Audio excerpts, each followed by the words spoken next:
Stay Alive is a survival horror tabletop role-playing game with elements of violence, emotional trauma, biological infection, and may include other mature content or themes. Viewer discretion is advised.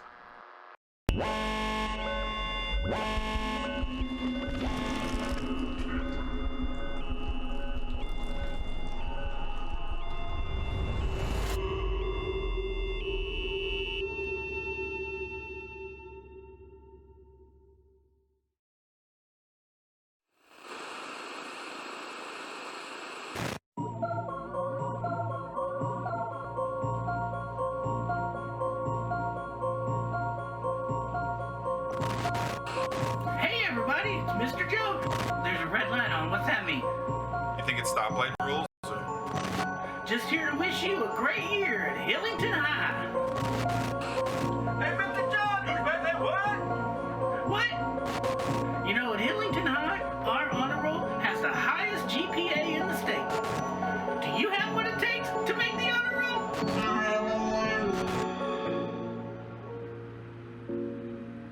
That good, Jimmy? You're all good? Testing.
Previously on Stay Alive, our survivors found themselves surrounded by Zerk, hostile enemies in a peer-to-peer sense, and ultimately overwhelmed at a significant loss of their forces, coupled with the introduction of a surprise addition to their ranks for the time being, with a pair of operatives hurt or significantly injured, a completely unknown in the form of Esme peering into the research facility for the purpose of gathering resources.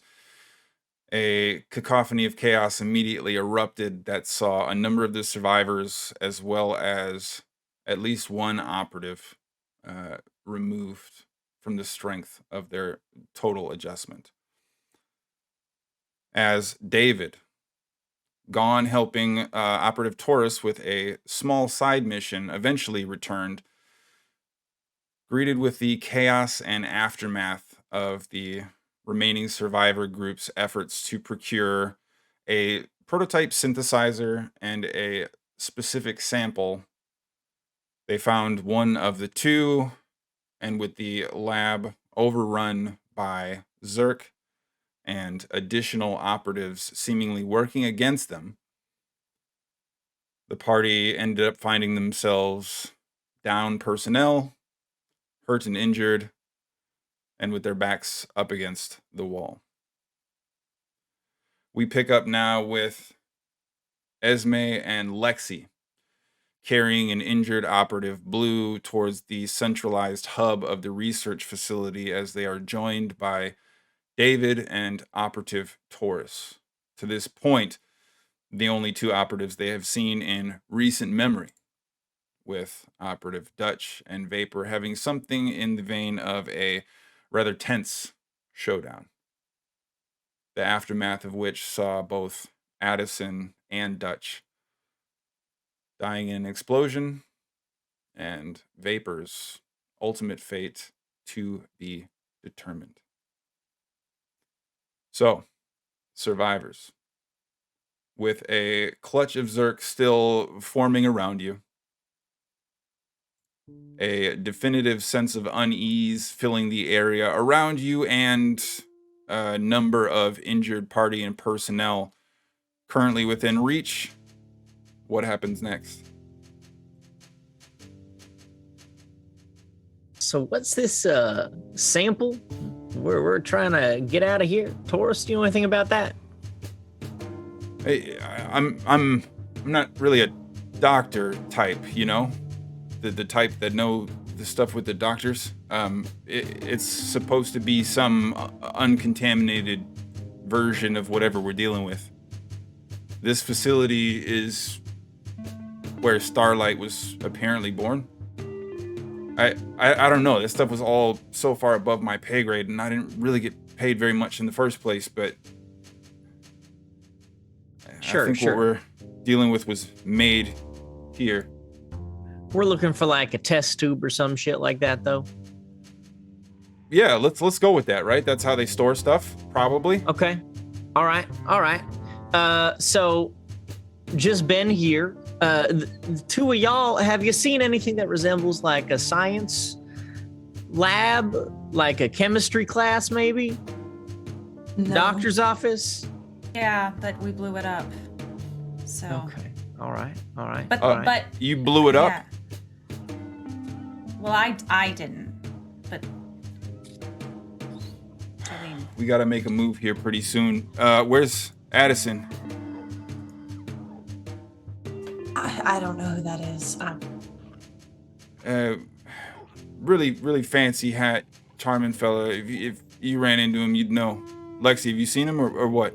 haven't seen him since he got into. I saw him running towards a room with. And I'll kind of gesture back towards where we left Seeker. And We're about to get Yeah, I overrun here pretty soon, and the ones that were chasing us down on our way in are not going to be any more friendly. Two teams. Yeah. One moves to medical, the other searches for whoever we got left, and we need to get out of here ASAP. Who wants to do what? I'll go look for stuff. Does that mean like medical stuff or like people stuff? Not people. All right. I can go with Esme, right? Yeah, that's right. Yeah, y'all seem like best of friends. All right. David, let's go round up survivors, find Addison. We know who we're looking for, so that's probably for the best. I'll say Esme and Lexi, go ahead and make an effort to notice. Or no, I'm sorry. Both of you make an effort to utilize your wits first for me, please. David, I'll have you make an effort to notice, please. All of you will be well prepared. Also, this is a hype train roll. 20. 9? 3. 11. Okay.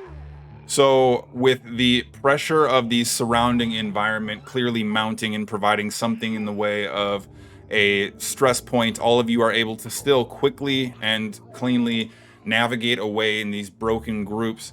Esme and Lexi moving one direction, trying to find the necessary sample involved, and David and Operative Taurus looking to try and reconnect with the survivors of the surrounding area.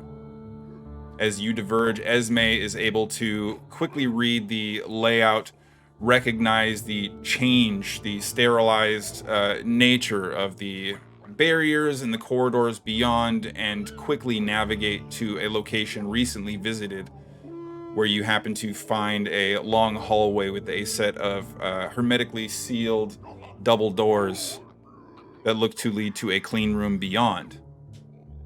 The navigational pathway in front of you, not particularly treacherous, as the remaining Zerk within the facility seem to be a little bit less dense. However, there is one that does appear to have two pistols swinging from their form, carabiners, hooks, and collected bag. A splash and splotch of blood across one side of the face.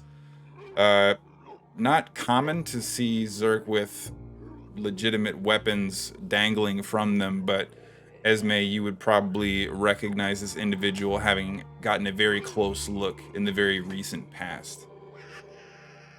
This is Operative Seeker, fresh off of infection, succumbing to the effects of the virus in his unconscious state.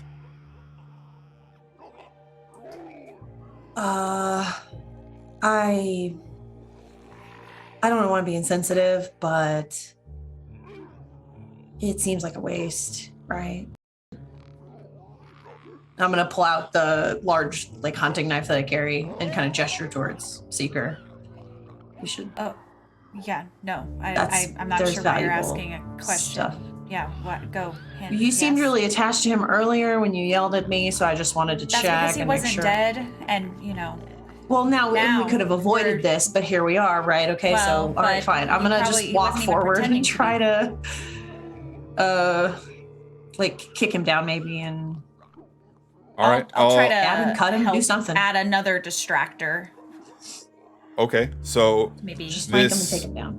this Zerk figure on fresh legs, Operative Seeker's now risen form, trying to almost gather a little bit of wherewithal as perhaps the virus not fully consuming the neurological pathways, even for Zerk standards, perhaps a little bit less coordinated.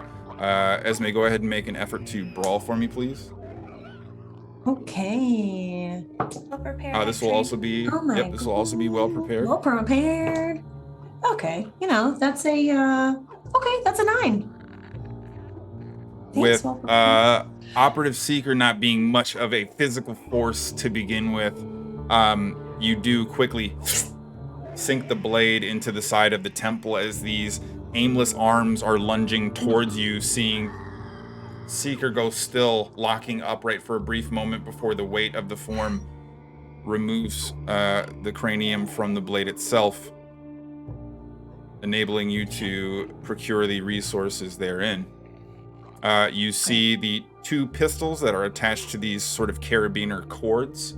I believe, if I'm not mistaken, you had already freed Seeker of the obligation to carry around the access keys from whatever Yes. he had available. I'll say either of you, presuming one person would do so, make an effort to notice for me, please. Yeah, go ahead. Okay. Are we still well prepared?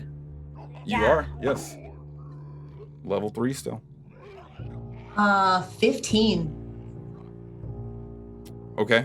So as you are kind of moving and rolling the body around, you notice that there's this kind of circular, or almost tubular shaped bag, something like a hand warmer that you might kind of stick your hands in, but it's around the back, like a fanny pack in reverse. The zipper that's on it appears kind of re-sewn multiple times. The containment itself a little disheveled. But as you do a quick roll just to try and see if you can get a gauge for what might be contained within, you pull out this silverish, almost kind of chromed steel rod. It's probably a few inches across. Almost looks as if it's like a solid bar, but certainly doesn't weigh as much. And as you begin to kind of look into it a little bit more, there is a slight release, almost of this cool vapor that busts out of it. The container itself a little bit cold. And it has a syringe tucked away within. It has a plier-like grip around it, almost as if it is sort of squeezed and injected in some kind of simultaneous effect. It's labeled ARC High-End Prototype, Extracytum Antivirus. This is probably the thing, right? Shit.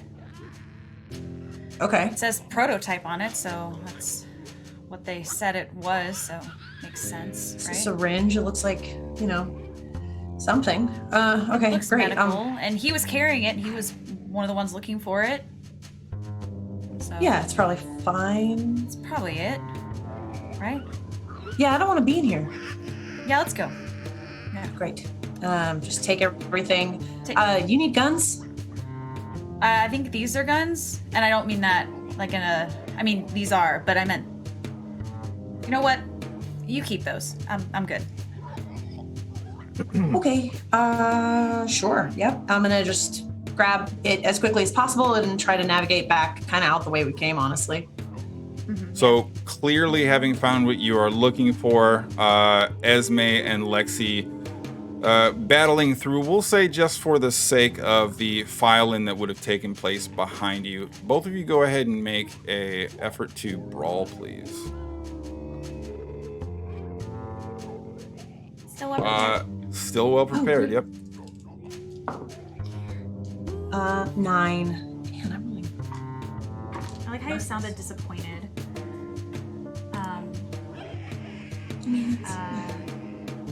Mine's gonna be 14. Oh. Esme and Lexi, not quite the dynamic duo of Lexi Jolene, but certainly a semblance of the ghost of the pairing therein. Returning back to find that David and Taurus no longer present, having already gone off absconding themselves to their mission and objective. And David, you quickly find that as you are beginning to navigate around, you're experiencing a much different situation. The explosions from the previous moment and Addison's fateful demise having drawn a great number of Zerk to the opposite end of the research facility, now dealing with the overflow that Lexi and Esme were fortunately not forced to deal with. And moving directly opposite their direction, you find yourself directly in front of a hallway full of Zerk. Not necessarily blocking your path, but certainly not providing you free access, as there is a new one staggered back by several feet, probably the better part of a dozen from what you can see through the length of this 70 or so foot hallway off to the opposite side of the facility. David, what would you like to do? So,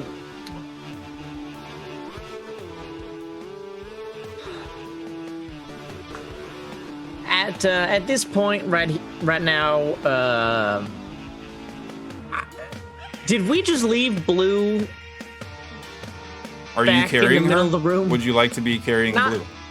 That does not seem like a wise thing on a search and rescue mission. It seems like perhaps we could have just left her there, but I would have checked to see if Blue had any firearms I could borrow.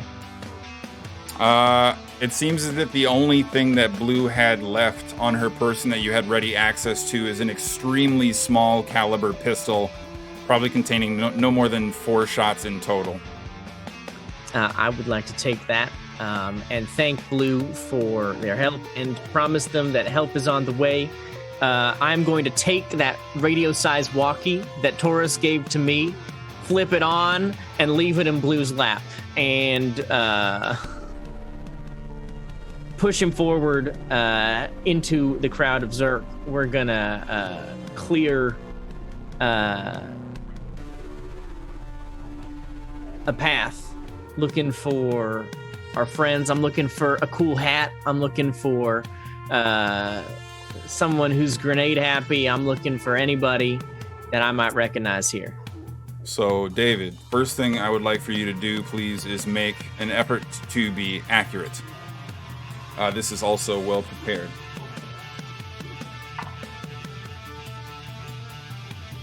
Yeah, 15. And immediately as your shot rings out, there is this tiny little in the hallway, this small caliber gun, probably easy to tuck away in a normal jean pocket. And directly behind you, you see that Taurus has kicked over this medical cart, extended the legs out of his rifle, dropped it down directly on top of the cart, and is already kind of reloading shots, trying to assist in clearing the way for you as you begin moving forward. Both of you striking clean shots, able to navigate forward a half step.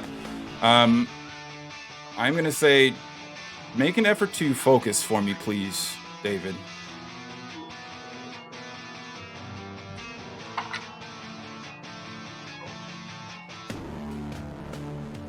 That's another 15.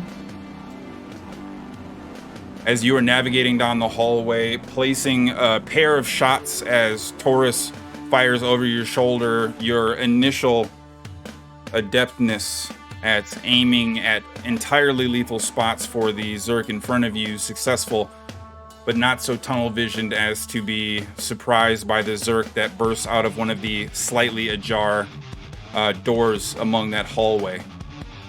Kind of leaping your direction, able to at least dodge its initial attempt, but you now find yourself in close. 2 rounds down from your initial burst, another 6 behind this Zerk, and one that is now in very, very close proximity. A difficult shot to maneuver in tight quarters, but you have advantage on the positional awareness due to your focus for the moment. What would you like to try and do? So we're already up close and personal with this one? Correct. Okay, so I'm gonna take one hand off of my pistol to reach out and grab a small knife that I have, token of now gone operative, and I'm gonna see if I can, holding them at bay with my pistol arm, just get rid of them real quick with the knife, and then just resheath that and move right back into firing position. Okay. Yeah, sure. Make an effort to brawl. And then I would like you to make an effort to be accurate, both desperate and well prepared.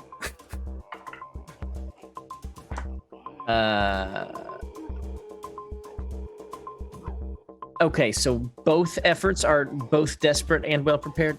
Nope, just your brawling effort is well prepared. Your effort to be accurate is both.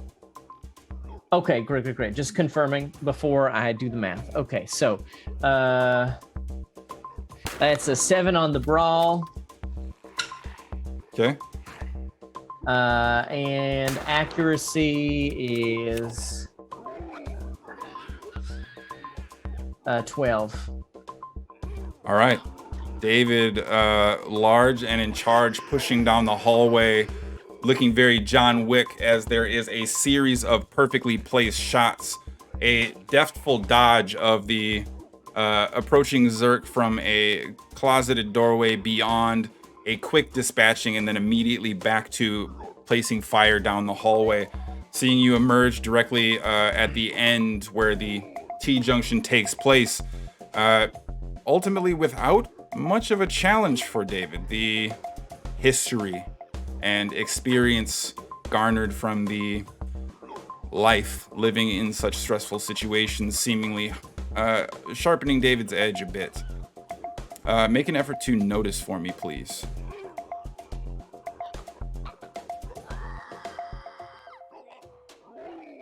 Seven. So a quick glance around sees a hallway to your left, decimated. The interior rooms, whatever was within this corridor itself, completely and entirely gone. Walls caved in, Zerk viscera everywhere, dotting the walls like some abstract form of art.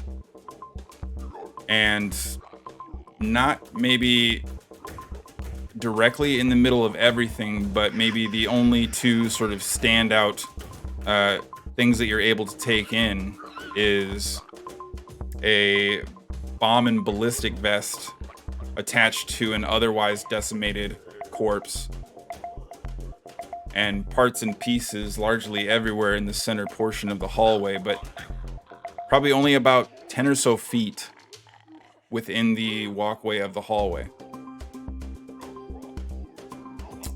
A burnt, mostly missing a portion on the side, but a very fine, now largely tattered and destroyed leather brown hat, a seeming telltale signature of Addison being part of the wreckage you're able to observe.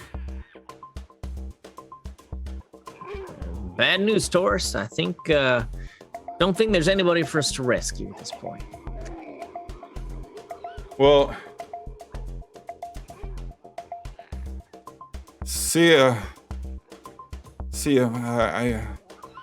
Shit. Anyone else down there? Take a quick look around. Have I missed anything? I mean, you can see Dutch's body largely from the sort of tactical gear. He's probably still got on at least portions of him, but other than that, there doesn't appear to be anything that really stands out to you, no. Okay. Is there anything of tactical value that can be salvaged from this explosion? Make an effort to notice if you'd like to move in and investigate the body. Yeah, sure. That there's just a 5.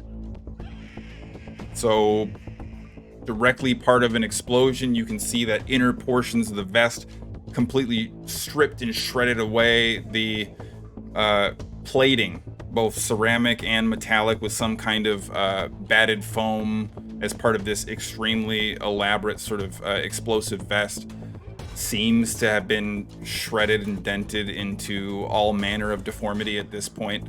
And believe it or not, it seems as if maybe Dutch finally used his last explosive in some kind of grand finale, as it were. But the blast pattern that you can see and recognize around you is rather extensive. I'll actually say make an effort to use your sciences. That's going to be an interesting thing right there. 3. There's something about the blast pattern that stands out as being slightly off. There's scorch marks all over and destructive impact, though it seems like maybe there should have been a second explosion from the way you're seeing the burn and the char and the debris, but it all looks like a scattered mess. Everything is entirely decimated, and with most of the rooms now exposed with missing walls resembling the rear entrance of the facility, it seems as if putting it together is probably not even worth your time at this point. Yeah, okay. Taurus, man, I think What you got? some scorch marks. The former persons known as Addison and Dutch, and a lot of dust. And you see I'm Taurus reasonably stand up certain. and leave his rifle on the stand that he had sort of kicked over, and begins kind of doing a little bit of a forward jog towards you to look down the hallway before you see him kind of stop. Just sort of looking at the carnage and aftermath. This looks like Dutch's work. And you see him take a few steps forward, kind of leans down, drops to a knee for a brief second, looking at the body, and you see a pair of Zerk from the opposite end of that hallway where Dutch's body is located begin shambling forward. Tortoise kind of giving them a quick glance, grabs at least a portion of Dutch's vest, seems to rip his patch off of it, which isn't particularly difficult given the tattered and destroyed nature, but tucks it away in one of his tactical pockets, and now empty-handed, a little bit frazzled, kind of walks back towards you aggressively as he's walking by. Come on, let's go. And doesn't seem to say anything else. Sounds good. I'm going to, for the time being, just take up the rear and make sure that I'm buying us time to get back to the others, and potentially see if there's a way that I can stall and or block the path back to where the rest of the group is, that these Zerk don't hit all of us. Okay, so as you move back to your central location, Taurus immediately begins sprinting towards Blue, who appears to be conscious and still kind of on the edge of dangerous blood loss, is mustering the strength just to kind of reach a hand out and wave Taurus forward as he begins slinging his rifle and sprinting that direction, kind of immediately kneeling down and tending to Blue. I'll say, David, go ahead and make 2 separate efforts to be accurate for me, please.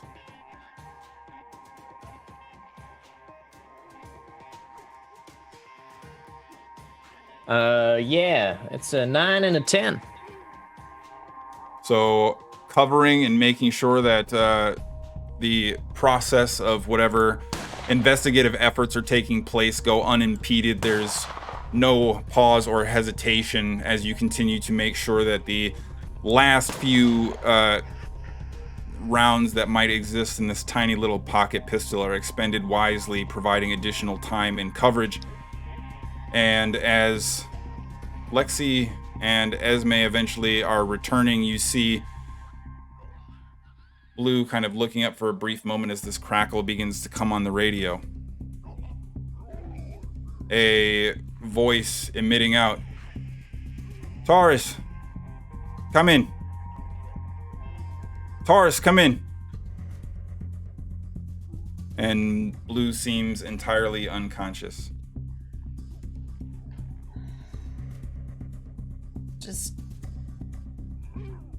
Does Taurus reach for the... Taurus is not back yet. This is before. Not back yet. Taurus's Okay. return. Sorry. Do you want to answer it? I don't know who any of these people are. No. I'm gonna grab it. We're gonna maybe try to make sure she's not dead. Hello? There's Who is this?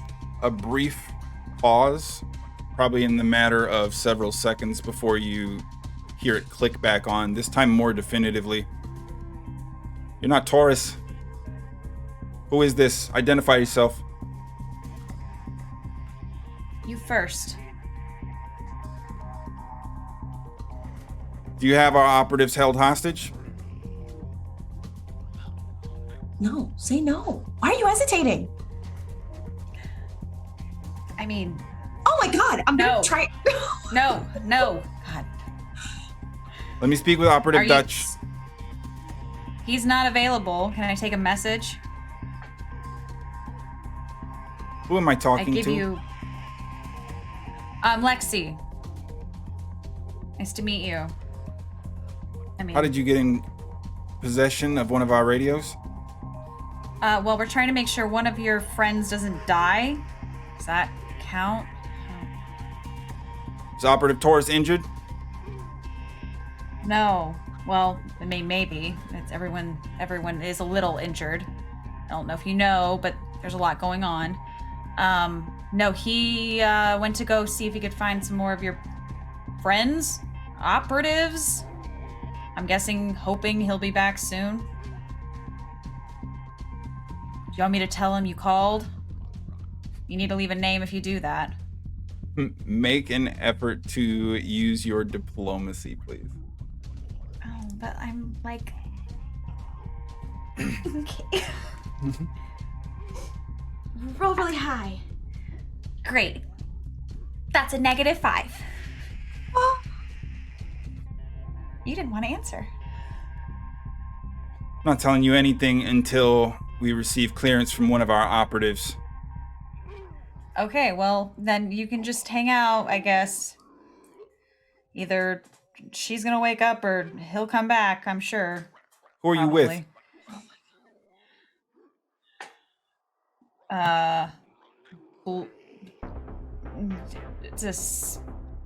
I'm not telling you anything since you're not telling me anything. Oh my god. Just tell, look, they have name tags, look. Oh. Blue. I already knew her name. Then why? Can I speak with Operative Blue, please? I'm gonna try to shake Blue awake. One moment. Does not immediately seem to respond to shaking. I'm gonna say go ahead and use an effort to apply your first aid. Okay, that's like a little bit better. Okay, all right, 2. She's out and losing blood. Hard to say. Oh God. Yeah, she's not doing so great. So how about you try calling back in, 5 minutes. We're gonna try to make sure she doesn't die, and maybe your friend will be back. We received a distress signal from one of our operatives. And unless you'd like us to authorize a canvassing of the area with high explosives dropped from aerial flyovers, I would recommend you help me out a little bit. Okay, wait. That guy outside was like, "Oh, what's your face? Hey, we need your help." That's probably what this is. Rose? Are you Rose?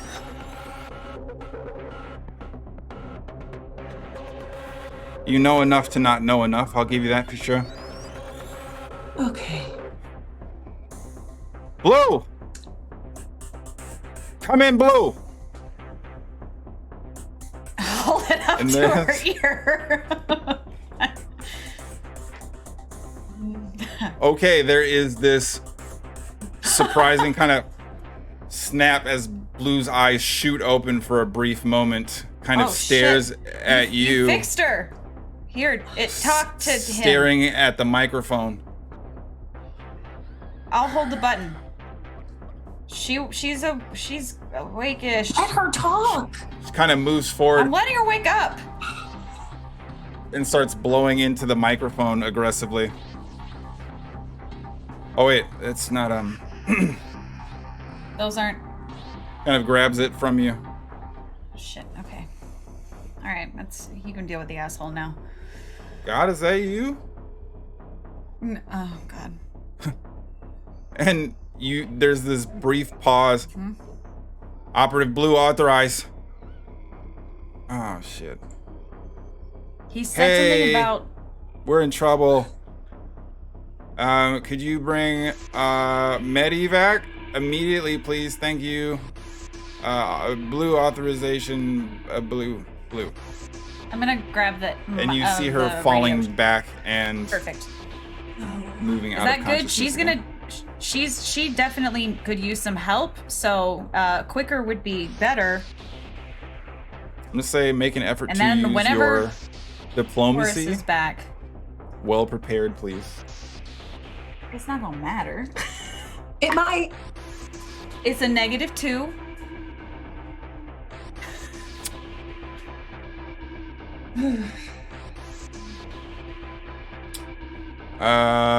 Make an effort to notice for me. I'll say both of you actually. Hold your ass until Taurus The gets perspective opportunity to find something. 8. back. 6. So you notice on the sort of sleeveless tactical vest that Blue is wearing, there is a number of pockets and a number of sort of stored items that appear to be like generalized cord and what appears to be a lot of already pre-existingly deployed medical equipment, empty holsters for weapons. Blue has largely been bled dry in a very literal sense and devoid of resources in many veins as well, though there is one pouch pocket that seems to stand out to you, similar to the cards that you actually have that you took off of Seeker's vest. And Esme, kind of noticing it and at least sort of taking a close peek, there it specifically says high-end transport authorization in this plastic sheet, almost like a card protector. But instead of some kind of foiled Charizard within, there is a folded sheet of red paper.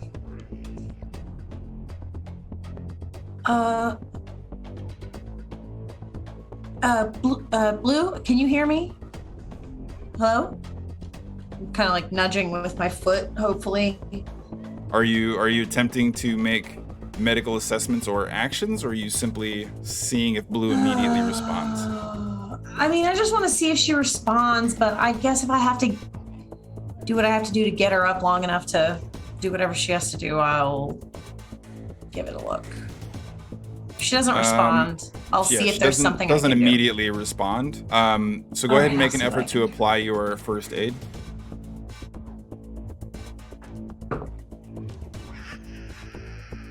Oh, I'm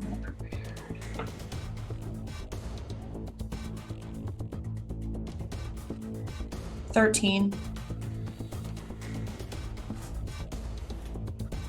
So, recognizing that Blue's wound is already beginning to turn septic, and the lack of ability to stop blood flow in any kind of significant sense is causing Blue to hover just on the very edge of death. Were it not for her ability to endure and fight on, she may have passed already.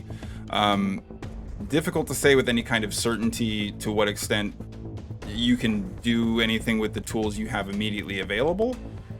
But definitely good that you are able to address it. Are you attempting to take corrective action?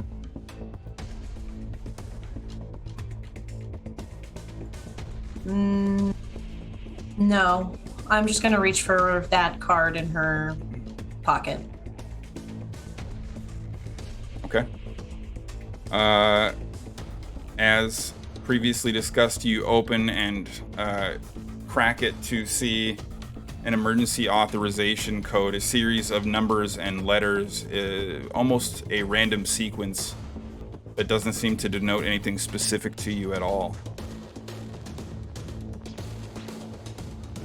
I will just reach back and hand it to Lexi. She was starting to say something. Maybe this is what this is a. Does it look I don't like, know. Does it look like She's asking she for was starting- transport, and it says transport on the card, right? So, Okay. in the movies, I'm sure they say like a code word or something, and then Sure. so say the code word. Sure. Okay. Hey, I got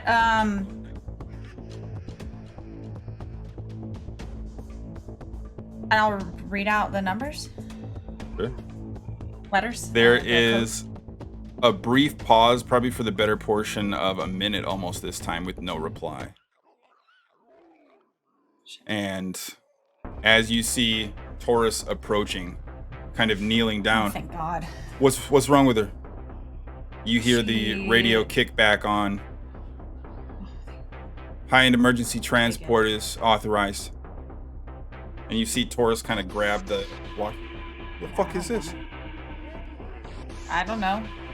She started it. I'm gonna gesture to Blue, unconscious on the ground. Yeah, I was also gesturing at she. I think she was trying to do it, and we just that helped her. asshole kept Who calling. is this? and trying to Identify get all the yourself. Zerk This is a over private here. channel. Oh fuck. Oh, whoops. And you hear the voice kick back on. Taurus, cut the shit. I'm bailing you out. One of you still had authorization code. And he looks kind of around for a brief moment and sees you holding the red sheet of paper. David, small miracles, let's go. All right, let's go. I appreciate it, Gear. Get us out of here. And you see him hang up the walkie on the small side of the deployment kit, grab it up, holding his rifle still kind of slung across his shoulder, and begins moving towards the back portion of the lab after kind of sort of pulling Blue to her feet. One of you two, can you help me? Yeah, I'll move to help Come on. with Blue. Let's go. And carrying Blue towards the exit, David providing cover fire.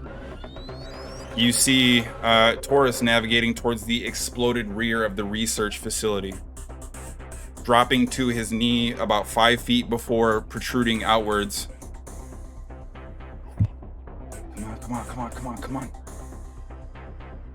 All right, when it happens, it's gonna happen fast. I need y'all to be ready, okay? When what happens? Just stay focused.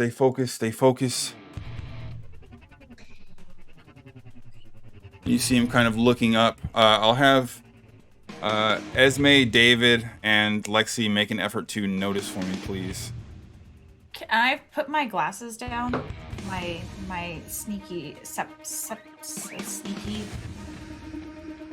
You're Sneaky the Zerk right, yeah, goggles, that, glasses. yep. Okay, sure. If this is an effort to spot something incoming, I'm gonna be really just focused on making sure that no one gets to us, and when I'm given a verbal cue to get on whatever transport it is, but I'm trying not to get distracted. That being said, I did roll a 5. Okay. Esme? 6. 7. Lexi, I'll have you make your effort well prepared with the use of the goggles as well. Okay. So 9. Okay. So you see both David and Esme kind of looking around. Esme and David, both of you are able to see that there's still this sort of slow, scattered, shambling collection that is moving your direction through the tree line beyond the immediate perimeter. But Lexi, as you drop the goggles down, there's immediately a number of signatures that crop up. The earpiece dropping down directly in front of you.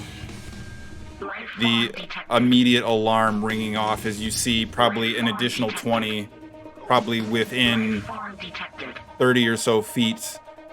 Taurus completely unaware of their approach as he is scanning the immediate horizon in front of you.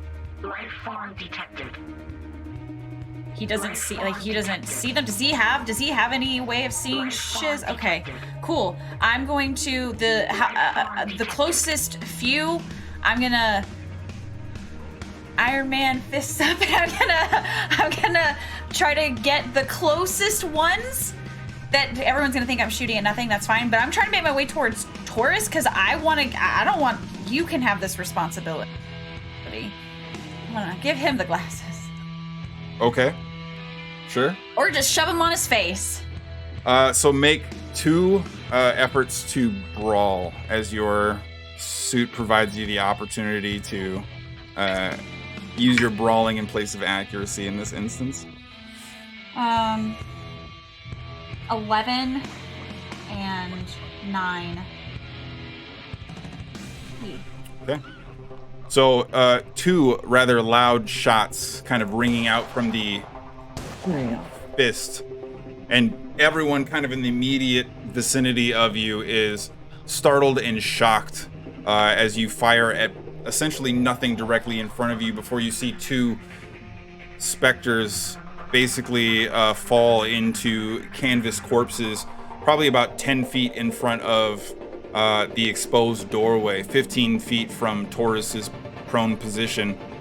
And immediately he kind of turns around, looking at you, barely able to catch the goggles as you kind of throw him down. Everybody, eyes peeled! And David and Esme, that is when you see, probably within a much closer proximity, this tiny swarm beginning to press inward towards you of these otherwise difficult to see cloaked forms. The generalized, the more generic garden variety Zerk still shambling slowly behind them. What would either of you like to do?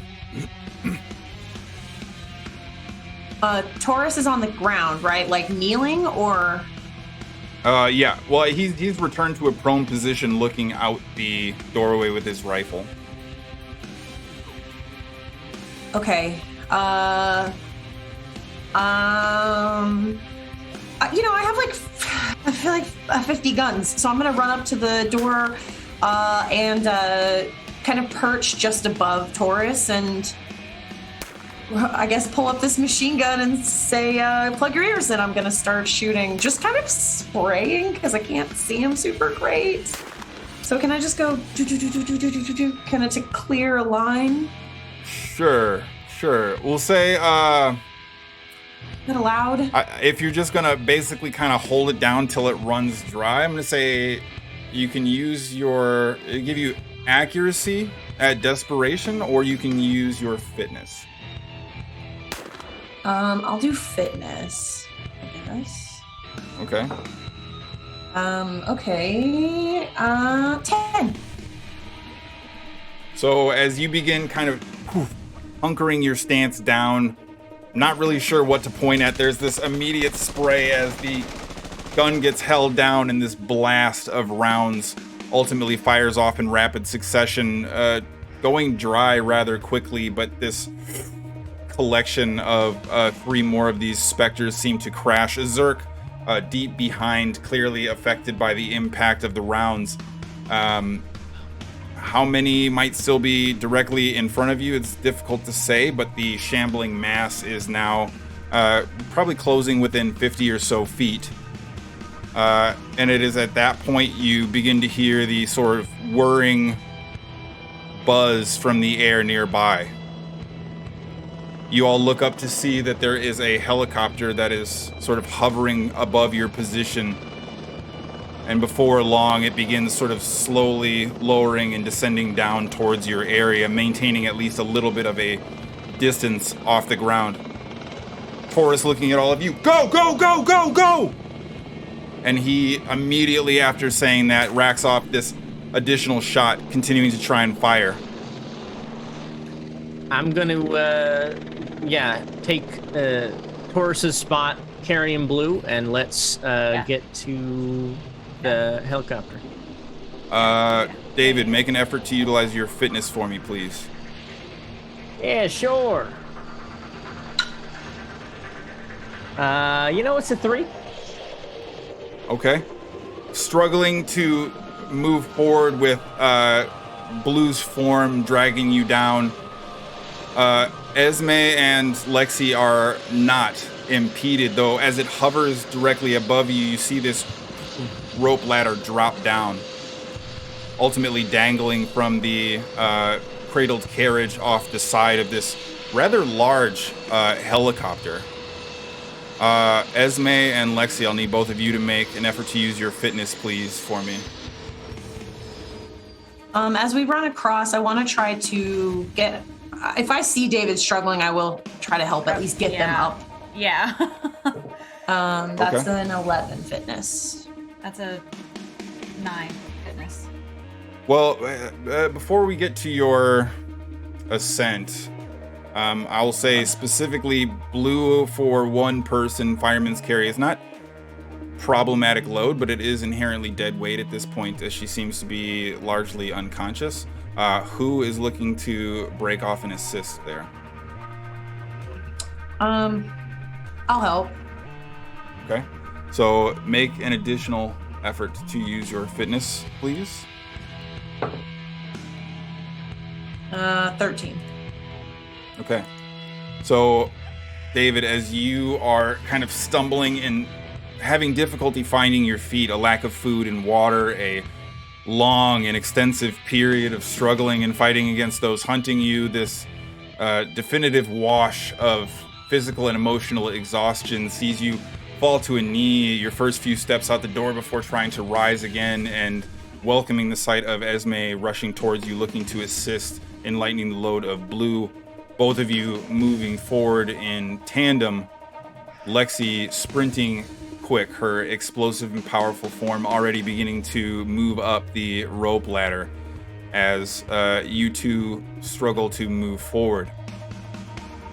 At this point, though, there is Zerk continuing to close in, the sound of the helicopter drawing them with even more significant volume. I'm going to say... Lexi, make an effort to notice in a moment of desperation, please.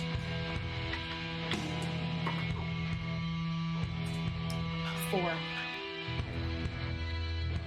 Despite the size of this helicopter, it is still flying relatively low. The ability to kind of clear the immediate tree line is probably one of its only safety concerns, as it's hovering rather tight, and the rope ladder itself not particularly long. So you're not able to get the best look of some of the surrounding environment near the clearing that this helicopter has pushed towards. But you do see at least a considerable portion, probably of maybe bats in the distance.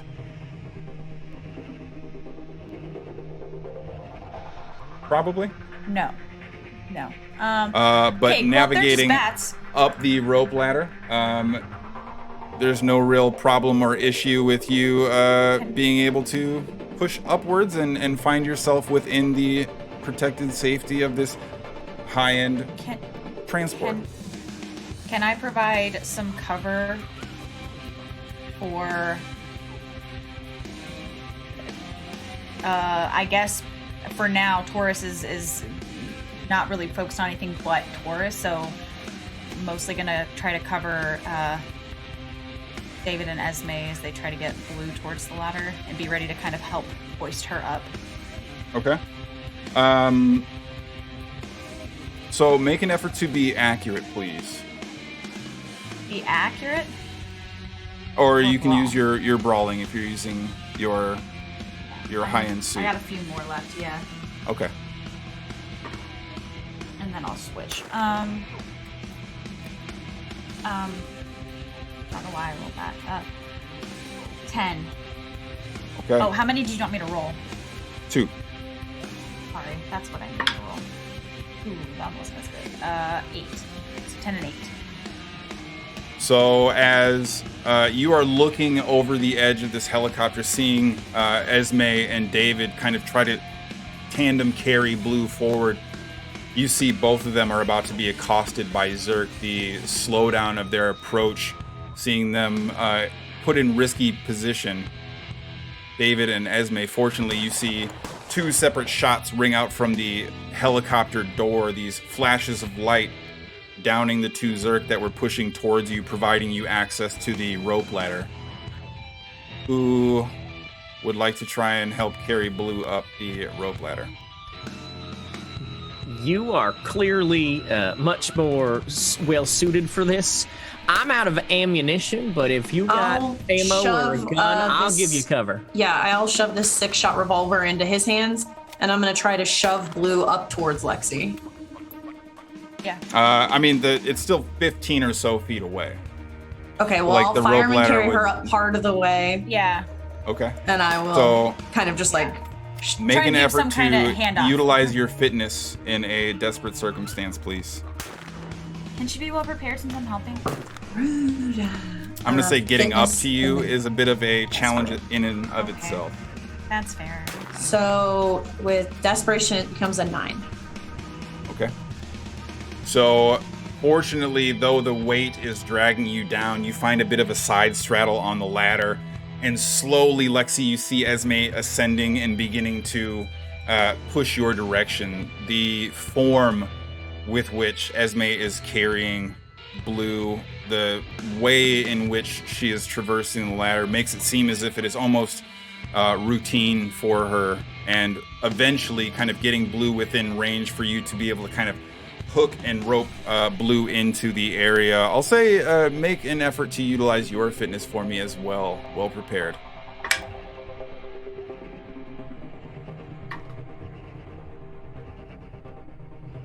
Uh, 7. Okay.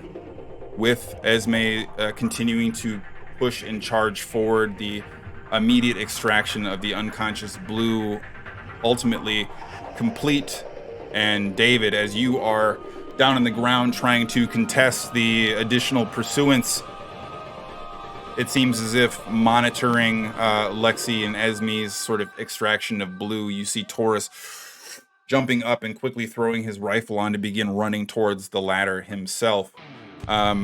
The only sort of immediate impediment you see in front of him as he's charging forward, there is a series of shots from his sidearm as he is charging towards you. I'll need you to make an effort to be accurate for me, please, David. Yeah, gladly. 9. Okay.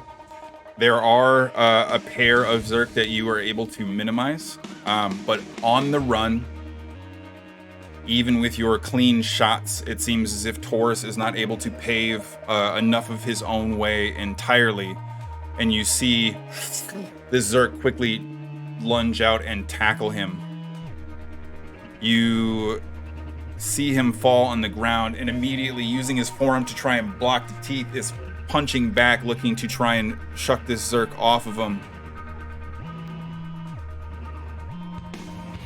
Lexi and Esme, in between the two of you, this feminine form with a helmet on, seemingly the pilot stepping out, a sort of almost military grade respirator kind of unsnapped as you see her lean over the edge and yell out, "Get up, we gotta go!"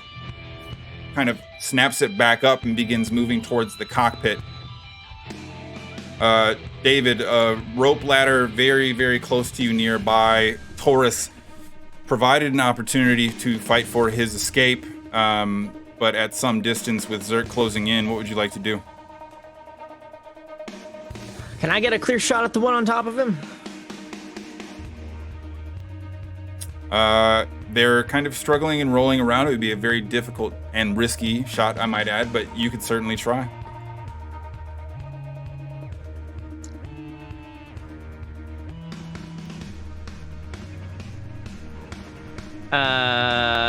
Do I have the time needed to run over there and just beat this thing from behind and then get back, or does it seem like we're going to be overrun too fast? It's impossible to know for sure, but it will be tight. Okay. All right. I'll say make an effort to notice for me.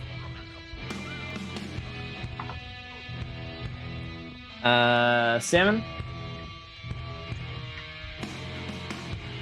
If you get there clean and don't get slowed down, and your attempt to assist Taurus doesn't drag on, you've got a shot at fighting your way back, if the fight on your way back is probably clean as well. Okay. I'm actually going to back my way towards where Taurus is and try to clear the 1 or 2 Zerk that are making their way closest to us to buy us an extra second or 2 a time. And then once I get to where he's at, I'm going to turn, make sure that he's clear, help him up, and we can just go run, grab the ladder, and get lifted out of there. I'm going to say that will definitely provide you a cleaner opportunity for extraction, but that will leave Taurus for at least a brief moment on his own to hopefully fend off any kind of adverse effects from this close encounter. If I see, because we're up here, I imagine we would yell down to David to hurry his ass up. I imagine that we then see David going back to a fallen Taurus. You're seeing can I two try to take a figures, shot? both wearing dark clothing, kind of rolling around Okay. at even further a range. I'd say you can take a shot, but it's even riskier than what David's would have been. That's fine. Okay. So as you begin taking steps backwards, trying to keep your extraction point clear, David, make 2 efforts to be accurate for me, please.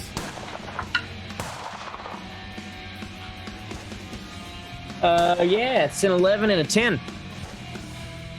So these small, calculated, even-footed steps backwards sees you lining up your shot and successfully downing some of the Zerk that are shambling towards the praxis point of where the rope ladder meets the ground as this helicopter yet hovers above. turning to see Taurus fighting, looking to try and wield this knife to extricate his new friend from being on top of him, providing you at least a brief window of time to turn around and provide some assistance. I'll, at a range of your chosen choice, I'll allow you to take at least a brawling or accuracy effort given the circumstances. I'm gonna always prefer accuracy, I think. So we'll say we'll get it down to like 10 feet. And turn, and maybe there'll be a moment where they roll where the Zerk is on top and I can just get a quick shot off. Okay. Make an effort to be accurate. That's a 12.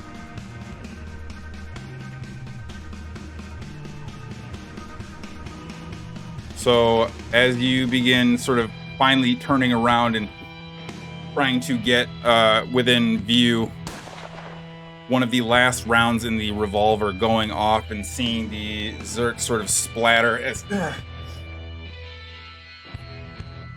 Taurus kind of looks at you, puts his hand up, looking to kind of pull you forward. Make an effort to notice, please. Sure. That's an 8. Okay. So as he stands up, you see him kind of confused, looking up at the helicopter, looking at you for a brief moment. Go ahead and check your DMs for me.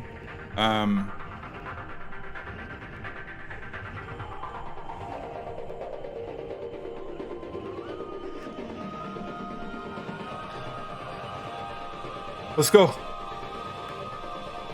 Yeah, all right. Don't want to lose you. He gives you about a half chuckle as he begins trying to sprint towards the chopper's rope ladder dangling down, immediately extending his arm, looking to fire off some additional shots. The thinned nature of the approach back, certainly cleaner, though continuing to amass as you were taking steps back. So I'll need you to make an additional effort to be accurate, please. Okay, sure. Yeah, it's a 7. Okay. These general garden variety Zerk, not providing much in the way of sway or swivel on their approach. This shamble providing a predictable pathway of your shot to be lined up at convenience, as long as you can focus for the moment to take it. And you and Taurus seem to fight your way back to the helicopter without much issue. Make a fitness effort to see yourself atop the ladder.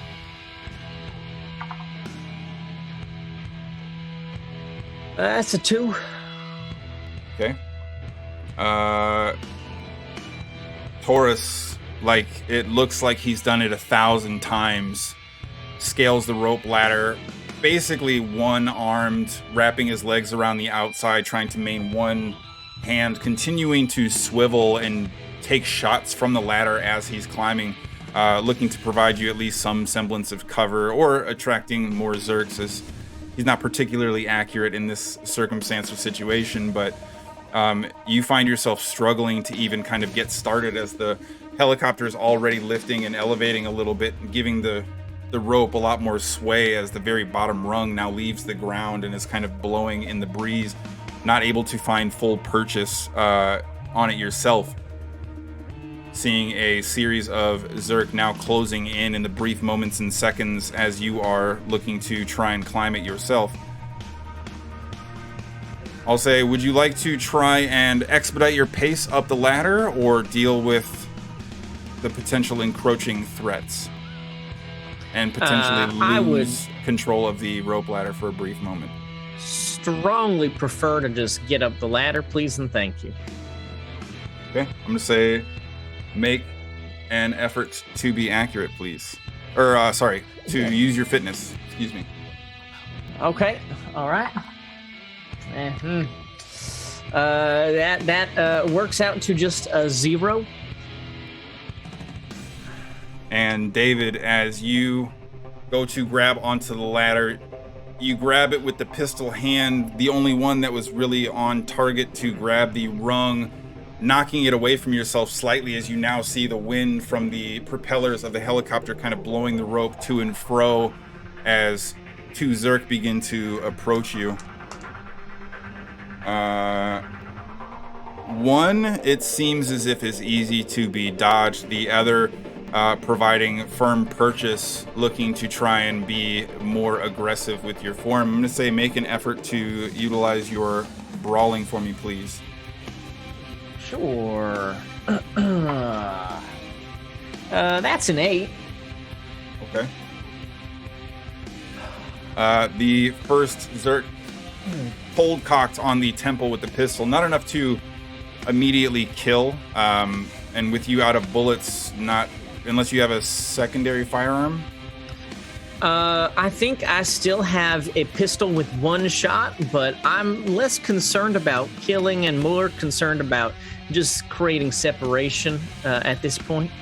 So you have 3 additional Zerk now from this scattered sphere of Zerk closing in on you. Are you making a desperate plunge towards the rope ladder yet again, or are you looking to fight for a different circumstance? Yeah, we're going for the ladder. Honestly, at this point, I would like to just get entangled in the rope ladder and just yell for them to start flying. Because I'll just tie a knot.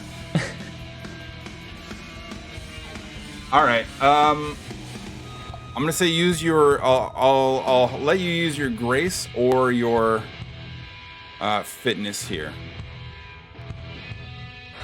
I'm gonna actually go for... we'll have this be deafness or your fitness. Okay. I'll take the deafness. As that's a 5.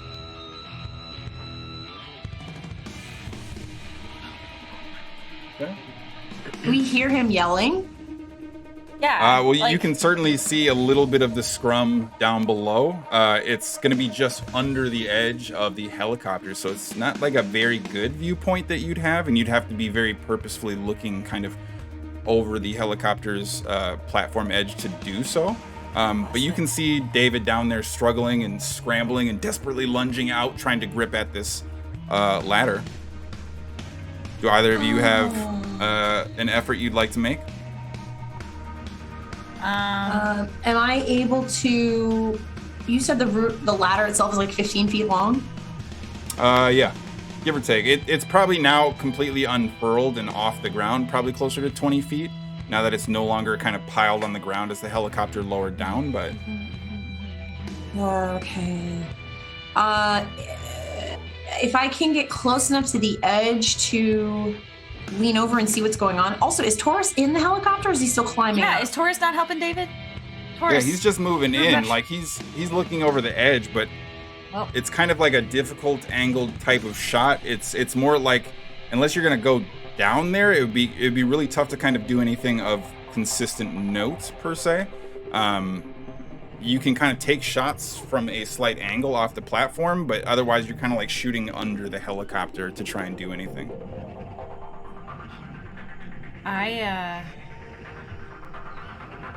Shit. I'm gonna start climbing back down. Okay. And try to get his ass. If I can get a hand on him and get him situated enough that we can get the fuck out of here, I'm gonna try to just lift his ass onto the ladder myself. Okay. Esme, are you doing anything at all?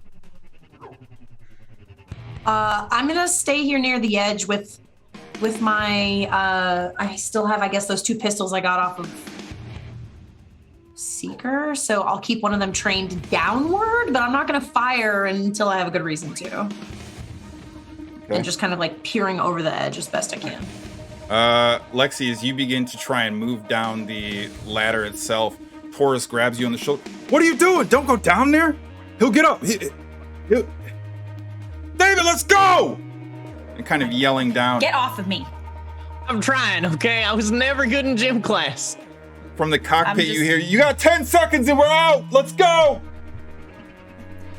I'm gonna get down low enough that I'm trying to keep a firm, like this is not this is not meant to be like a, oh my god, I'm gonna like die to save you. No, I'm keeping my legs firmly wrapped around this ladder, and I'm gonna try to reach down and just offer some extra, like, I don't know what David's doing with this ladder, but there's now Zerk around. I'm not trying to get too close to them either, but I'm gonna try to pull him up so he can get a grip, and then hold on to him until he does. Lexi's weight, stabilizing it to some extent and minimizing some of the sway with the additional inertia of the exosuit, stabilizing the rope ladder a little bit. David will still have to kind of climb and get to you to find himself out of range of the Zerk and ready for your assistance. David, I'll provide you an opportunity to tie yourself up within the ladder as best you can using your deftness, or trying to meet Lexi's descent with your fitness. What would you like to do?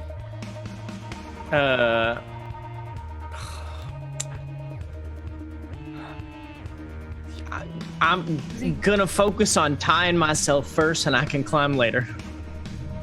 Does he get well prepared since I'm like anchoring the ladder a little bit with some weight? So I'm gonna it's say less in the wobbly? time that he would have to make this jump, you wouldn't even be able to get all the way down to help or assist. It's changing the number he needs to hit in order to Got it. in order to succeed on the effort. Okay. David, you're deft. Do you want another roll or the number that I rolled previously? Another deft roll after Lexi stabilizing the rope ladder for you. Yeah, it's another 5. Okay. The same amount of effort, though learning the lesson from the pistoled grip not providing you enough secure placement, seeing at least one foot kind of quickly sliding through the ladder, this scrambled frenzy of desperate effort looking to climb, grab, and hook yourself into the ladder as best you can as you begin to feel the rungs kind of lifting you from the ground.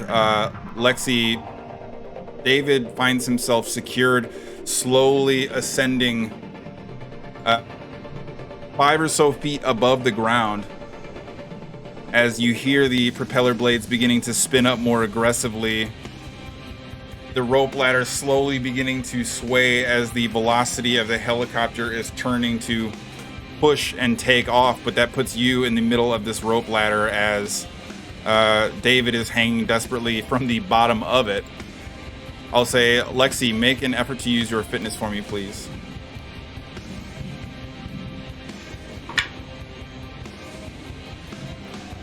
Eight. Okay. In a way that you didn't think was possible up until just very recently, David, Lexi is very carefully and methodically navigating down this rope ladder towards you, getting just within range as you elevate probably about 10, 15, 20 feet, all very, very quickly as you begin to see your feet leaving the ground and Lexi moving towards you with reasonable speed. Make an effort to utilize your fitness well prepared with Lexi's aid. Yeah, okay, all right.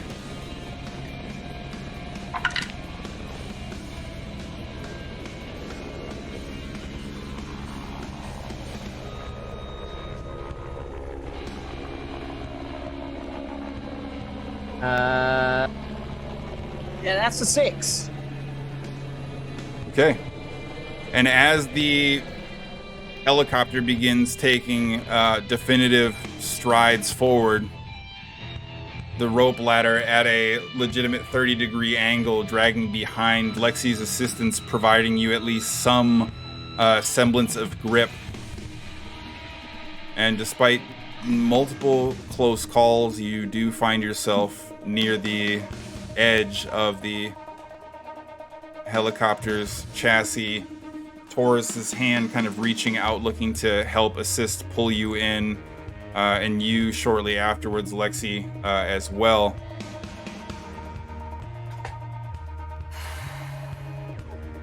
Thank you for the assist there. Didn't think it would make sense to leave you. No, I appreciate that. We were about to. Lexi, right? Thanks.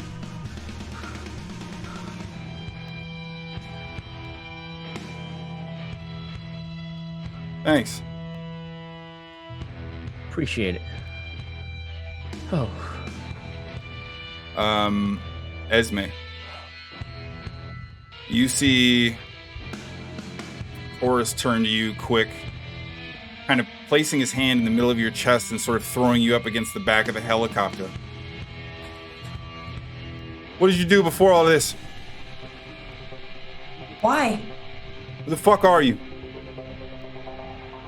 Nobody. I'm just an asshole like everybody else, trying to stay alive.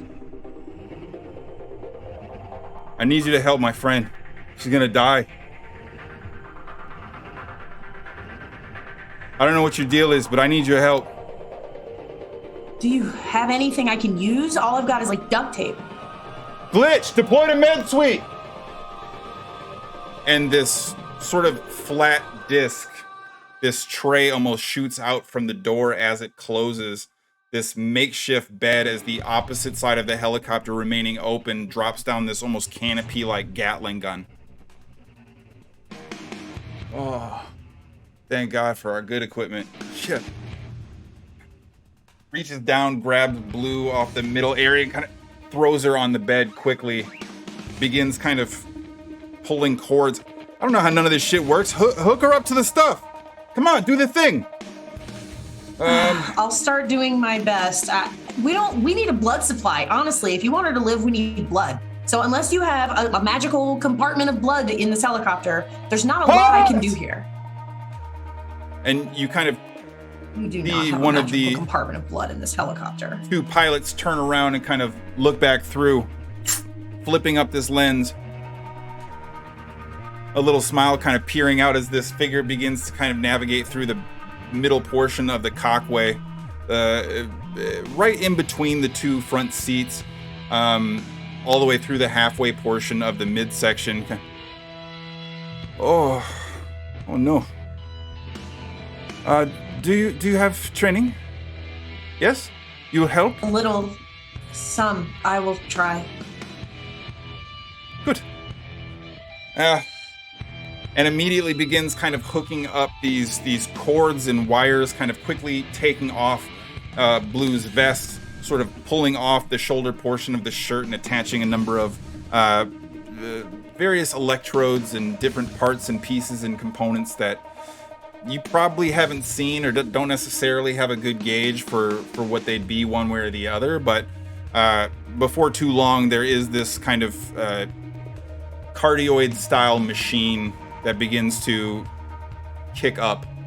This small digital display providing something of a vital rhythmic heartbeat. I do not have surgical training. Advanced trauma like this is very risky. I will need you to assist very closely. Would you help, please? Sure. Yeah. Good. Excellent. Okay.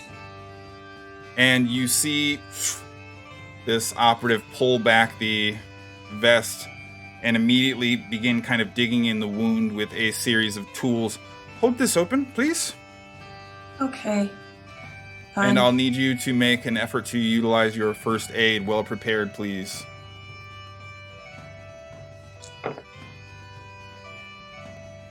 I literally rolled as good as I can roll. So that's a 13. Okay. Yes. Yes, that's good. Keeps doing that. Yes. You see this kind of rush of blood moving out of Blue's form as this operative begins kind of digging. Need you to try and... Oh, no. Kind of rolling Blue onto the side as she's already digging and cutting into the stomach and recognizing that the significant blood loss is due to entry and exit wound, both front and back. All right, I will try to stop the damage in the front, and you will try to stop the damage in the back. Well, I'm not a surgeon. I'm. You are today. And you see her begin to lean over and is working on the front portion of Blue's abdomen. Make an effort to use your first aid, please. Okay. Okay. What is that?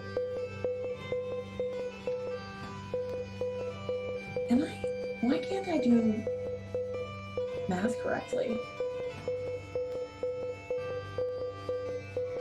That's an 8. An 8. Right? Plus 3. Okay, yes. 8. So as you begin to examine the wound, operative paws kind of working towards the front end, you see that the trauma has kind of opened a significant hole in the backside, unable to immediately staunch the blood flow or recognize the damage. You hear the heartbeat sensors begin to grow erratic as blood loss and shock begin to set in. Additional alarms and alerts beginning to kick up and take place. Oh, this is not good. You see her kind of quickly, frantically shoving gauze towards the front end of the wound, handing you some. We need to close the wound. Quickly! Make an effort to use your first aid in a desperate circumstance. And well prepared. And you will be well prepared for this, yes. 11. 11. You do seem to stop a great deal of the blood flow, at least tightening it up for the moment. But you see Blue beginning to almost kind of convulse and shaking on the table in these sort of light and uncoordinated efforts. We're losing her. We need you to do something. I do not know what to do. Do something, please. I'm not sure what to do. I don't know. I'm not a doctor. I don't know. From Make an effort. the floor of the helicopter, where David has been lying this entire time, goes, "Hey, pause. Would a trank help?" No, I'm fine right now, thank you, but we need to, try to do something here. Okay, good to see you again. Make an effort to use your first aid, Esme.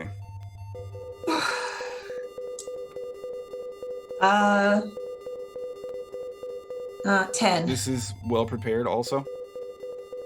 Yes. I'll automatically get well prepared for first aid.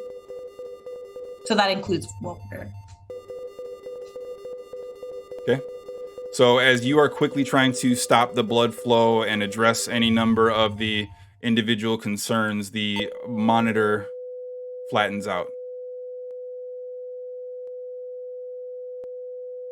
The whirring helicopter blades kind of filling the air in the nearby audible range.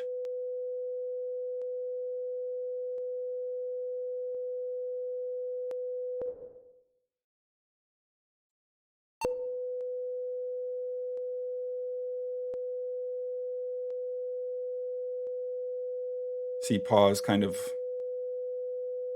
looking at her gloves, blood all over her hands. I don't...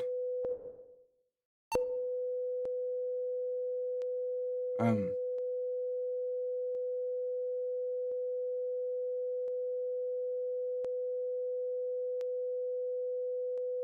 going to turn the monitor off.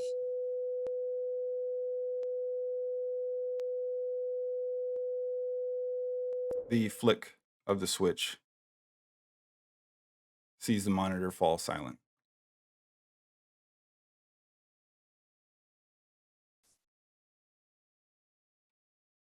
The helicopter blades continuing to kick you forward. Is anybody else looking to do anything right away?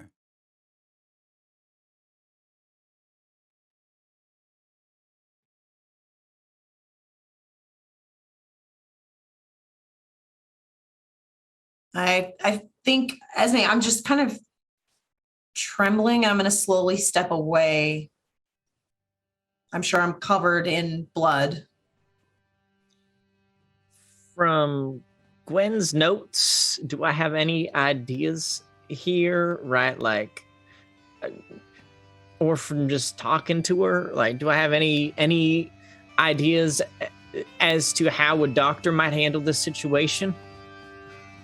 Husband of a trained surgeon, with her notes available and clearly the immediate impact of a failure on the razor's edge between success and the latter. Your immediate instinct to reference Gwen's notes, possibly the only thing standing between the inevitability of the moment and some alternative form. Make an effort to utilize your wits here. All right, just straight wits. Yep. All right. This will be well prepared also, as we have a train still. Yeah, that's a 4. There is a collection of trauma surgery notes and the immediate sort of cataloging of steps for exsanguination and blood loss and bullet trauma and bludgeoning trauma, and this categorical outline that you're kind of trying to quickly flip through based on your communications with Gwen, and this being such a foreign nature to you, your immediate instinct would provide you basically no idea. But due to Gwen's diligence and medical expertise and detailed note-taking, and you still maintaining possession of it, you have reason to suspect, as long as the blood flow can be stopped and the heart can be started, it's entirely possible, but you'd have to act immediately.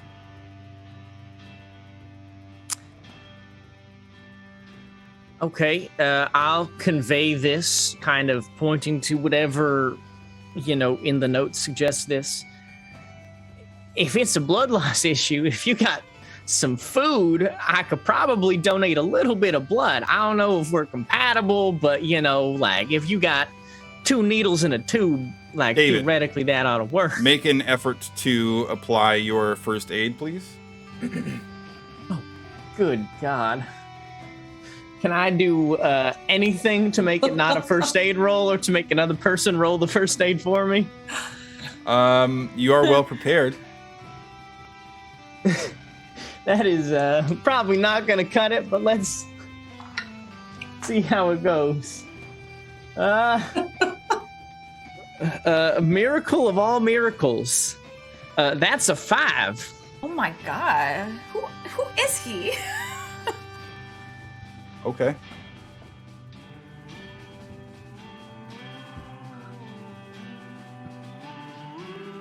Okay.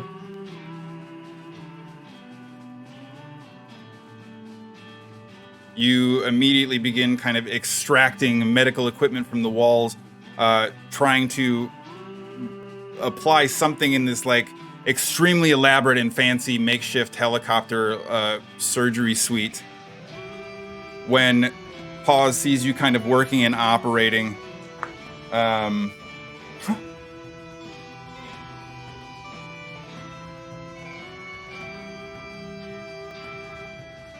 okay.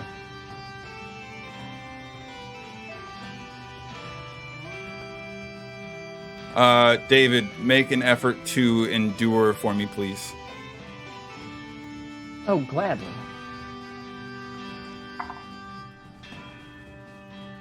12. So Pause sees your action as you throw the journal kind of right next to Blue on the cot, quickly flipping through before kind of looking back to you and recognizing what you're trying to do, holding this tube up. We will need a lot. Yeah, give me some food.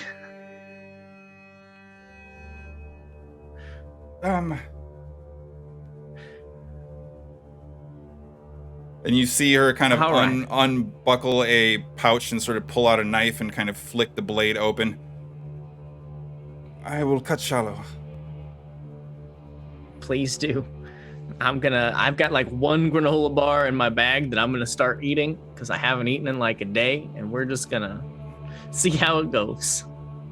You see her kind of turn your wrist over, slipping the knife towards the middle of the blade before kind of carefully inserting the tube inward. The padding that you had placed based on Gwen's notes, providing a quick shock as a incision is made just above the collarbone for Blue, the opposite end of the tube. Inserted clear before you see Paws unkink the tube between the two of you, looking to accelerate blood flow through some kind of arterial shunt that she's created for the moment. You I guess immediately I'll flip the feel monitor yourself back kind on of and start doing compressions. sapped. Okay, sure. So I'll say, Esme, go ahead and attempt to utilize your first aid here, please.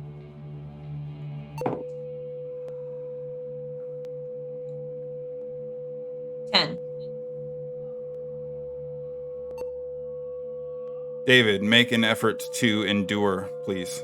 Both of these would have been well prepared, also, as we have a train.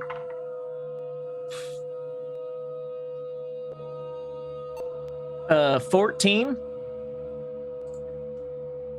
The granola providing a satiation you can faintly or scarcely recall since before the time begotten, and you find yourself able to zone in on the sweet mixture of caramel and oat rather than succumbing to the immediacy of purposeful blood loss in this circumstance.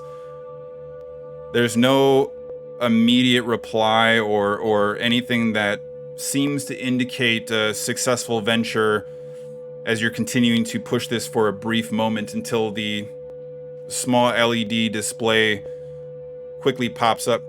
Shock advised. And you see Paws kind of grab you by the chest and sort of throw you back. And as this blast kicks in, you feel Blue's form jut forward, the chest bursting outward as the heart rate monitor immediately returns an erratic and dangerous heartbeat. David, please make an effort to endure.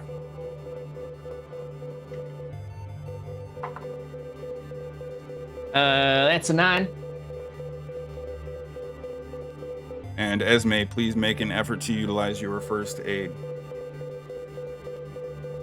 Okay. 11. There is a long series of Esme and Paws frantically scrambling, looking to try and provide some stability to Blue, who is clearly clinging to the edge.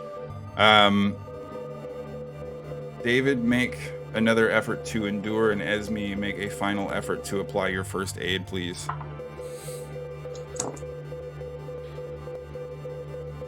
Uh, 12.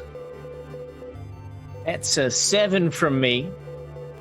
But I will encourage them to keep going until it is unsafe for me in the chance that I start to lose consciousness.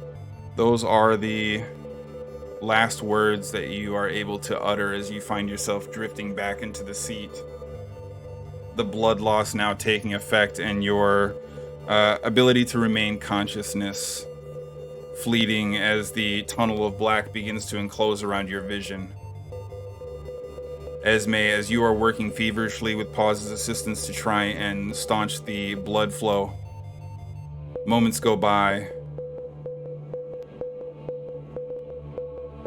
and as the urgent alarms seem to decrease, a elevated and concerning heart rate seems to return, and the immediacy of death staved off for the moment as you have stopped the blood flow on the backside, Paws stopping the blood flow on the front, and for the moment, and for the first time in a while perhaps, Blue no longer losing blood. David passed out the remaining half of a granola bar just slipping out of his hand onto the helicopter floor as he loses consciousness. Sees Paws look up at you. You did very good. Yes, a good team, good team. And without saying much else, kind of just walks past you and begins navigating back up towards the cockpit. Yes, we saved Blue. That's good. That's very good. I'm just kind of navigating out of the way. Sees the helicopter continuing to fly forward.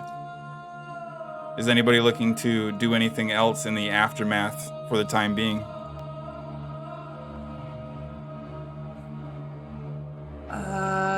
No, I guess I'll just make sure that Blue is strapped down, because, I don't know, safety, I guess. I don't know. I'll just make sure that... I'm gonna... Yeah, and I'm just gonna check on David and make sure he keeps breathing. That's all I know how to do. That's a whole different ballgame. I'm just gonna make sure David is just unconscious and remains just unconscious and just let him sleep for now. Okay, sure. I'll say both of those after you've already made your concerted efforts and focus to try and go through this elaborate, dangerous, risky, and extremely intricate process. Sees you now making minor adjustments, monitoring safety, but removing Blue from the edge of death, while severely hindered for the moment, will at least have an opportunity to recover. A series of hours go by before you feel the helicopter begin to descend, pushing down into what seems to be a somewhat industrialized and other out of the way kind of area, though probably not entirely unfamiliar, at least maybe to some capacity to David if he were conscious, but some otherwise obscure, abstract, who knows where small airfield that seems to be tucked away. The arms of the helicopter kind of rotating back to maintain a controlled descent for the helicopter itself before you find the bobbling rails underneath, eventually touching down on a runway that seems devoid of any activity, already kind of covered in grass now with the sun just starting to rise in the horizon.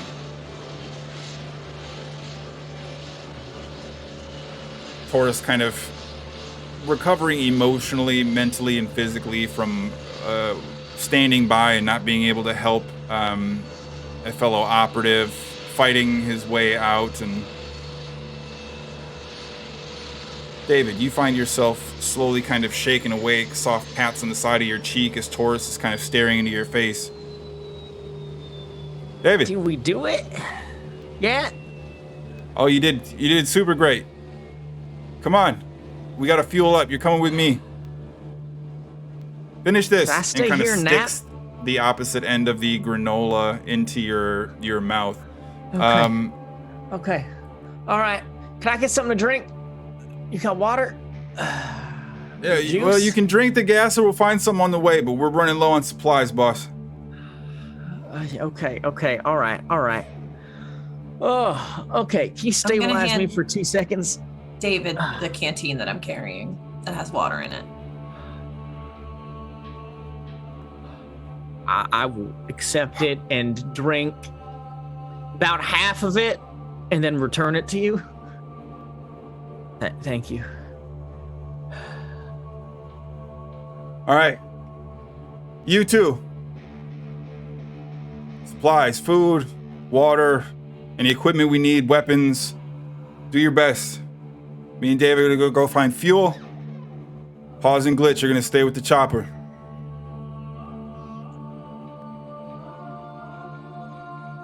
I will just gather what little things I have quick and get out. Look, I'm gonna try and make sure we look around though. Yeah. Pause, keep an eye on Blue. All right, say all of you make an effort to notice.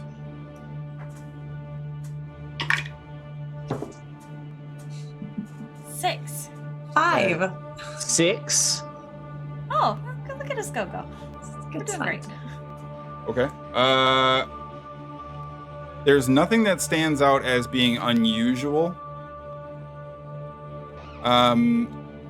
There's a number of small hangars. This is clearly meant to be a commercial or personal storage facility for people who have their own air travel, things of that nature. They all probably have personal effects as well to some extent. But where you might find the best sort of opportunity for that kind of thing is maybe difficult to say. But Taurus kind of pushing himself out of the helicopter, sort of giving you a head gesture with nothing standing out immediately to any of you. The division of labor and sort of just going two separate ways to see what you can find is the current plan and approach. David, as you are kind of gaining your wherewithal, you'll be hindered until your blood loss can be somewhat replenished. You'll have a -1 to your endurance for the next 24 hours. Okay. Does this place look familiar? I mean, they all look the same, right? Look, I need your help with something. Back towards. Yeah. Okay. All right. Let's go. Let's go. I'm gonna kind of put a hand on Taurus's shoulder in an effort to look like I am, there is a comrade for him, but truthfully, I am supporting myself. Okay. So, about that thing, yeah, how you feeling? I feel all right, but I've seen it too many times. Sure. I mean, talk to Paz. You want to do like a amputation thing? Paz has seen it more than me. Maybe And Paz pulls up is an his sleeve expert. again Would, to show you the bite on his forearm.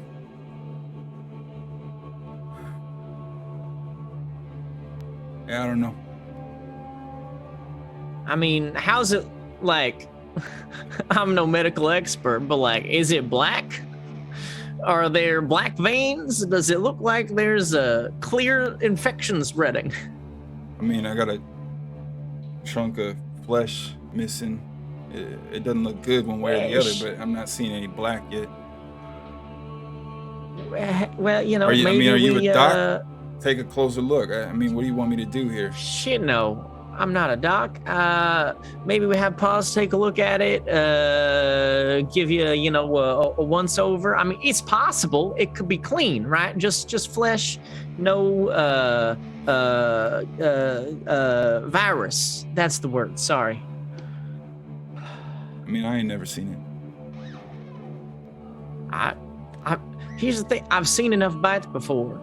Normally they look bad.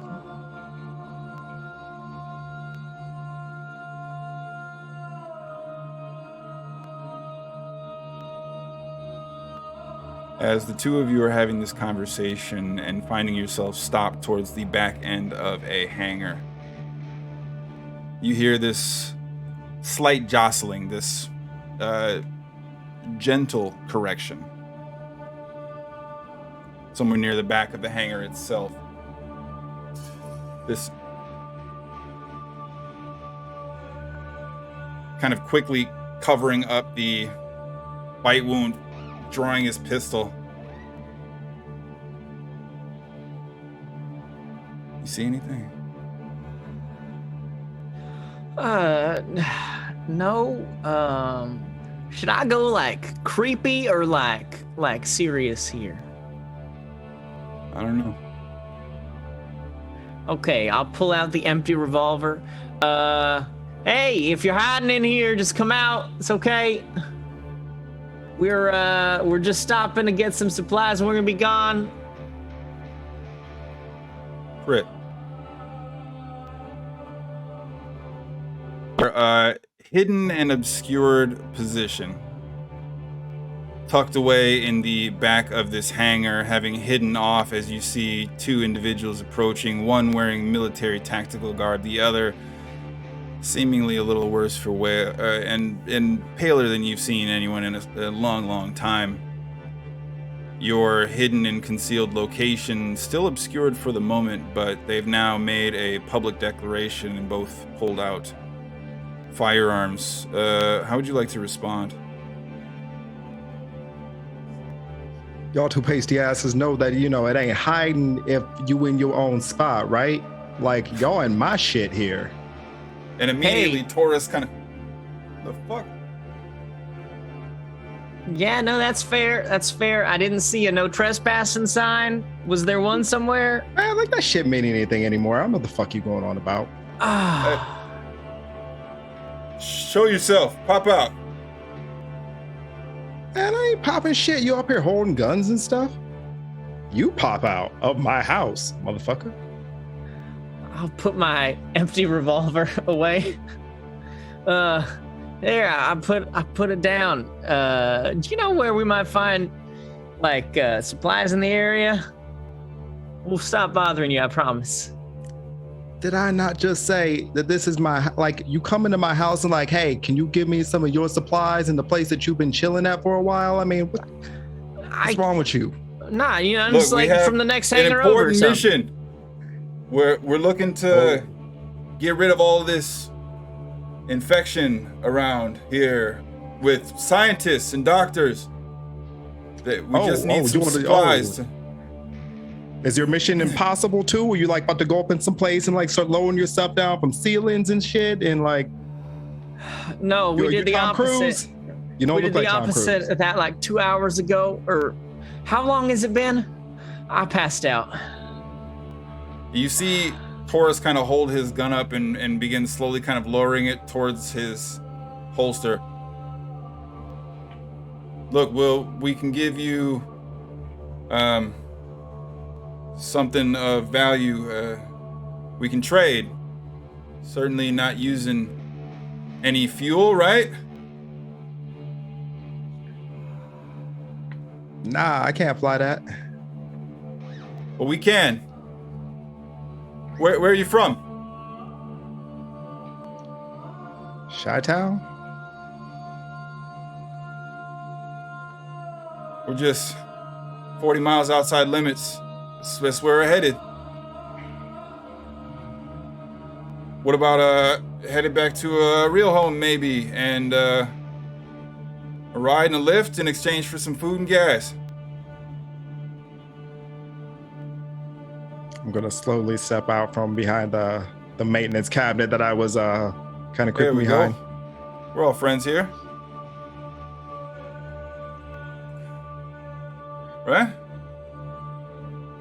Yeah, I don't know about friends, but what's this mission you on?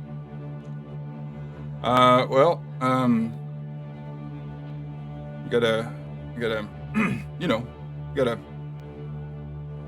save the world, I think. No, for serious though. What you doing, son? Yeah. That's pretty. That's kind of it. A little bit actually. We're gotta get notes from one doctor to another doctor, and we've got a sample and a thing. Easy. And we're gonna notes. Yeah. Got a prescription for the cure, right? That's what you're doing. Well, yeah, maybe it's like an inhaler. I don't know. I don't know. I'm not a doctor. We got actual doctors though, okay? Look, I'm stupid with this shit, all right? And you don't seem like you're a doctor either, so I tell you what. I'm just gonna level with you here, okay? I don't know nothing about none of that shit. All right, I shoot things and I shoot them from really, really far away. But we can get you where you're going, and if you just help us get there, then we just need some gas, a little bit of food, and we'll be on our way. No problems whatsoever. So you telling me that you got some kind of DNA sequencer that can go in, rewrite part of the actual genome, and then go in and replace that with actual good cells? In theory, something like that, maybe. Yeah, we have. That sounds right. The prototype for a medical device that could do something using some of the same words that you just said. Keep talking. Yeah. That's I think we could do that. Hypothetically, we got a prototype. That's the word that someone said. Look, help us out, and you can talk to the smart Prototype. people. All right, like. Clearly, I am not doing that right now. So You could say that again. Look, we don't want to be here long. Take me to the smart people. Yeah. Let's just. So you saying that A, you can make a cure of some sort for this. B, you can get me back to Chicago. And C, you are definitely not the smart ones. That is two out of fact. 3 for sure. Yeah. And number 4 or 5. Yeah. Tell do them you 4 and have 5. any 4 and 5. food that we could or supplies that we could take with us as we go? Yeah, we need some fuel and granola. You like granola, right? He likes granola. What's the fuel mixture of your chopper you got out there? You're running off of like a diesel mixture, or are you using like a hybrid? What we got going? It flies. Yeah, I honestly couldn't tell you. Hey, for the record, I Those aren't almost even bled words, out today. I'm pretty sure. Why don't you talk to our pilot who knows anything about our ride? Yeah. Man, all right. So here's what we're gonna do. Over there in that trunk over there, we got like some of them like little Coke shits. We got some of those, some Funyuns. There's some Fritos in there, chili cheese, of course. I was able to describe those, a few MREs, and some bottles of water. I'm willing to share that with y'all for the ride. Yeah. The Snickers is mine though. You can't have those. I got like 2 of those, and I've been saving them for like special occasions. Hey, I don't like Snickers anyway. I'm a Reese's guy, so this is perfect. Not you when you're hungry, am I right? All you. All right. And as far as this fuel go, like I went through here and there's a couple different mixtures because they had like some Cessnas in here. And they also had a few like actual like commercial choppers that they was using for like the news and shit. So, I'm sure we can come up with a fuel ratio Forrest kind of mixture. gives you a slap in the chest, David. He's like, is he fucking with me right now? Or is he saying, is he like... Nah, those are all real words, I promise. All right, let's just go talk to your peoples. Come on, let's go. And you see Taurus pull his pistol out as he's kind of looking around. What's your name? What buddy? you doing? Listen. Come on now. Well, so back in the scene, I was critical hit. I was a nerdcore rapper back out of the scene. I talked about like science and D&D and stuff like that. I mean, it helps when you got a master's, but whatever. But you can just call me Crit. That works. Okay. All right. Crit. Yeah. You got a gun by chance? Ah, man, it's right here. It's the only weapon I ever needed. I mean, that ain't doing me a whole lot of good right now. But hey, I didn't survive, so. No, I respect someone who can survive off of their intelligence. You begin to hear alone. howling from the perimeter outside. Shit. And my superior intelligence is telling me we should fuck off right now. So. Yep. Let's grab the food and go. Esme and Lexi, as you are just navigating to the opposite side of the airfield, none of you having yet procured the resources or fuel that you're after, and David, Crit, and Taurus emerging from the opposite side. The direction still pointed with the helicopter's tail directly gesturing towards this vague, distant groaning as the sky is full of flapping Zerk moving your direction.